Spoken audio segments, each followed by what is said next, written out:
ABP सांचा जोश जज्बा जुनून।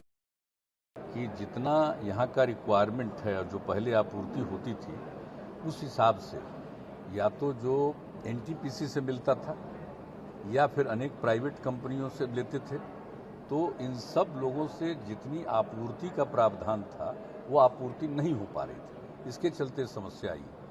तो अभी इन लोगों ने बाकी अन्य जगहों पर जहाँ से बिजली ज़्यादा दाम में उपलब्ध हो रही है वहाँ से खरीद करके अब करीब करीब जो आवश्यकता है उसके मुताबिक करने की स्थिति में जा रहे हैं। तो अब स्थिति को तो ठीक करेंगे, लेकिन एक बात जान लीजिए कि है ही सप्लाई कम हो गया है। तो सप्लाई कम होने के कारण यानी वहाँ पर जो भी होगा उसका प्रोडक्शन कम होगा। सप्लाई कम होने का मतलब है कि जितना वहाँ होता है उसमें कमी आई है, तो उसके चलते ये हुआ है। लेकिन हमारे विभाग जो है पूरे तौर पर लगा हुआ है और उसमें ऐसी उम्मीद है कि अब करीब करीब वो नॉर्मल स्थिति में पहुंच जाएंगे। उन्होंने पूरा डिटेल दिया है, पूरा डिटेल जानकारी दी कि कितना कमी थी।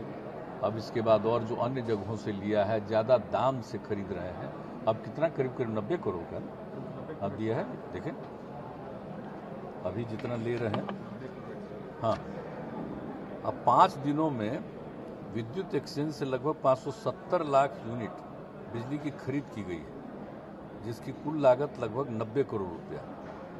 अब उसके चलते जो खरीद के पश्चात पीक आवर में लगभग 5500 से 5600 मेगावाट बिजली उपलब्ध हो, मतलब पैसा ज़्यादा लग रहा है। जो हम लोगों का जिससे तय था या तो एनटीपीसी का या प्राइवेट जो जितने हैं इसमें उनके साथ जो तय हुआ था, तो जो कम मिलने लगा तो फिर दूसरी जगह से इन लोगों ने जो खरीद शुरू किया है इसके लिए अपने लोगों के लिए, उसमें पैसा ज़्यादा लग रहा है, लेकिन किया जा रहा है। ये तो हमेशा कहा ही जाता है कि देखभाल करनी है और लोगों की ज़रूरत को पूरा करने का प्रयास करना चाहिए, तो कर रहे हैं। समस्या तो है ही, ये बात तो बिल्कुल सही है कि जहाँ से आपूर्ति होती थी वहाँ उनका उतना उत्पादन नहीं है, कोई कारण है जिसके चलते ये स्थिति है।